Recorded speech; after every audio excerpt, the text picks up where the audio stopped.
শুভ দুপুর, বসে পড়লাম লাঞ্চ নিয়ে। আজকে একদম রান্না করতে ইচ্ছে করছিল না, বৃষ্টি ভাব, গরম অনেকটা কম, কিন্তু তবুও জানি না কেন রান্না করতে ইচ্ছে করছিল না। এক এক সময় এক একটা তো ইচ্ছে হয় না বলো, তো আজকে আমার রান্না করতে ইচ্ছে করছিল না। তো যাই হোক, তবুও রান্না কিছু না কিছু তো করতে হবে। তো কী করছি সেটা পরে দেখাচ্ছি। এখানে দেখো, এই যে একটা মিষ্টি নিয়ে এসছে, এই যে। আচ্ছা চলো ভাত গুছিয়ে নেওয়া যাক। আগে দুটো থালায়, একটা তোমাদের দাদা ভাই আর একটা আমার। বেলা অনেকটাই হয়ে গেছে, একটু শক্ত শক্ত। এমনিতেই তো আমরা শক্ত ভাত খাই, কিন্তু আজকে আরও শক্ত করেছি। কেন শক্ত ভাত করেছি সেটা তোমাদের বলবো। এই জিনিসটা দিয়ে খেতে গেলে একটু শক্ত ভাত না হলে ভালো লাগে না, আমার মনে হয় এটা। তোমাদের কার কি মনে হয় তোমরা তোমাদের কমেন্টে জানিও, কিন্তু আমার মনে হয় এই জিনিসটা দিয়ে ভাত খেতে গেলে একটু শক্ত ভাত হলে কিন্তু ভালো হয়। আর তোমরা অনেকেই বলো আমি হাতা দিয়ে ভাতের হাঁড়িতে অনেক ঠোকা মারি, সেটা করা ঠিক না, কিন্তু বিশেষ করে এটা আমি ইচ্ছে করে করি না, মানে মনের ভুলে করে ফেলি। তো আমি চিন্তা করেছি আমি এটা মানে ঠিকঠাক রাখার চেষ্টা করব, হাতা দিয়ে হাঁড়িতে ঠোক দেবো না। চিন্তা করেছি এটা যতটা পারবো মনে রাখার চেষ্টা করবো। হ্যাঁ, তারপরে ভুলবশত যদি হয়ে যায় সেটা তোমরা ক্ষমা করে দিও, ঠিক আছে? তো আমি এটা ইচ্ছে করে করি না, সেটা তোমাদের জানিয়ে দিলাম। তো চলো, আমিও কিন্তু আজকে কিন্তু ভাতের হাঁড়িতে একটুও ঠোকা দিইনি, তোমরা নিশ্চয়ই শুনতে পেয়েছো। তো এই যে ভাতের হাঁড়ি এখানে আমি রেখে দিলাম, আমিও ভাত নিয়ে নিয়েছি। সকালবেলা কিছু খাওয়া হয়নি, কোনোদিনই সকালে আমি তেমনভাবে কিছু খাই না। সকালে 1 কাপ চা বিস্কুট খেয়েছি, সেই পর্যন্তই। আর এখন একেবারে ভাত খাবো। তো যাই হোক, এই যে দুজনার থালায় ভাত গুছিয়ে নিয়েছি। আর এই যে ঝড়ে গাছ পড়ে গিয়েছিল, কলা গাছ মানে থোড়, সেটাই কিন্তু ভাজা করে নিয়েছি। এই দেখো, অনেকটা কিন্তু কুচিয়েছিলাম, কিন্তু থোড়টা এতটাই নরম যে এইটুকু হয়ে গেছে। যাই হোক, থোড় ভাজা খেতে তোমরা কে কে পছন্দ করো অবশ্যই কমেন্টে জানিও। আর আমি কিন্তু থোড়টা খুব সুন্দর করে একটু নরম নরম করে ভেজেছি। আর যেহেতু থোড়টা এমনিতেই অনেকটা কচি ছিল, চটকানোর সাথে সাথেই নরম হয়ে গিয়েছিল। তো যাই হোক, এখানে আমি থোড় ভাজা করে নিয়েছি, পাতে কিন্তু থোড়ও নিয়ে নিলাম থালায়। আমি কিন্তু এটা কালো জিরে আর শুকনো লঙ্কা ফোড়ন দিয়ে একটু মিষ্টি দিয়ে জাস্ট ভাজা ভাজা করেছি। তোমরা কে কীভাবে রান্না করো অবশ্যই কমেন্টে জানিও।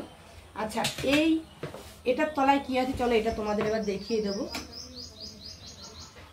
এটার জন্যই কিন্তু আমি বললাম শক্ত শক্ত ভাত রান্না। এই যে একেবারে চিকেন কষা করে নিয়েছি, তেল তেল করে আর লাল লাল করে, দেখতেই পাচ্ছ। অ্যাকচুয়ালি চিকেনটা একটুখানি কষা কষা লাল লাল না করলে আমার ভালো লাগে না, তোমাদের কার কেমন লাগে আমি বলতে পারবো না।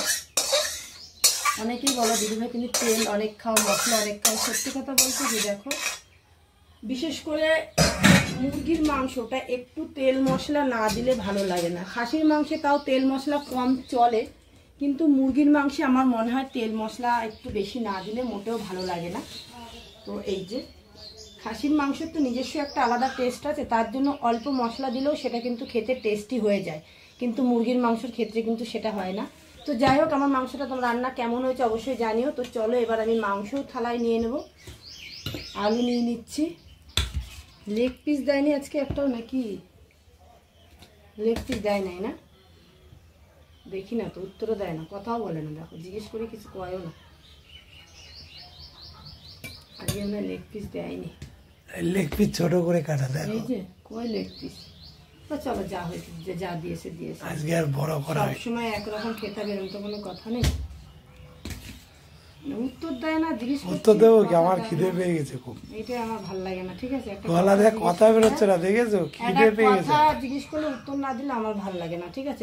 আরে আমিও সকালবেলা কিছু খাইনি, আমার খুব খিদে পেয়ে গেছে। তো যাই হোক, তর্ক বিতর্ক বাদ দাও। এখানে আমি মাংসও নিয়ে নিলাম, আর এই মিষ্টিটা আমি এখানে নেব। আজকে আমার থালাটা একেবারে ফাঁকা, তাই না? একটুও দেখতে ভালো লাগছে না, কিন্তু খেতে ভালো লাগবে, আমি এটা বলতে পারি। কেননা যেহেতু আজকে অনেক রান্না কম, তো আমার মনে হয় থালাটা কিন্তু মানে খাবারটা কিন্তু খেতে আজকে অনেকটাই ভালো লাগবে।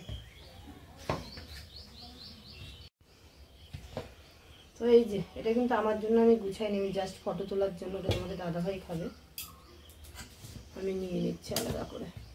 তুমি ওটা নিয়ে নাও, আমি অত খাবো না। না খাবার রেখে দাও, ওই যা দিয়েছে ওই আমরা দুজন খাবো। মাংসটা রান্না মনে হচ্ছে আজকে হেভি হয়েছে। আমি না মুরগির মাংসে একটু রসুনটা বেশি দেই, আদা আমি একদম কম দেওয়ার চেষ্টা করি, অল্প এই একটু দিই। রসুন, আস্ত রসুন কি দাও। জানো, মাঝে মাঝে খাসির দাও মাংস, তো। হ্যাঁ আজকে দেইনি।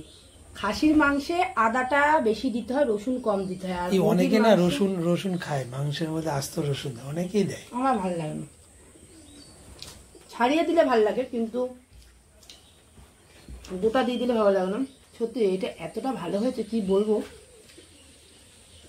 মাংস একটু খেয়ে দেখি, অসাধারণ হয়েছে সত্যি, নিজে রান্না করে বলছি না। যেমন মাংসটা ভালো হয়েছে তেমনি এটা ভালো হয়েছে। তো যাই হোক, আমাদের এই ছোটো ছোটো ভিডিওগুলো কেমন লাগছে অবশ্যই কমেন্টে জানিও। আর ভালো লাগলে লাইক কমেন্ট তো অবশ্যই করবে, আর শেয়ার করে দিও। আর যারা যারা এখনও ফলো করনি, ফলো করে পাশে দেখো। যারা ইউটিউব থেকে দেখছো তারা কিন্তু সাবস্ক্রাইব করতে ভুলো না। তো আমাদের এই রান্না বান্নার ভিডিওগুলো, এই ছোটো ছোটো ভিডিওগুলো, আমার এই খাওয়া দাওয়ার ভিডিওগুলো, আমার রান্না বান্নাগুলো কেমন লাগছে অবশ্যই জানাতে ভুলো না। আর কি বলবো, এই পর্যন্তই, বাই বাই।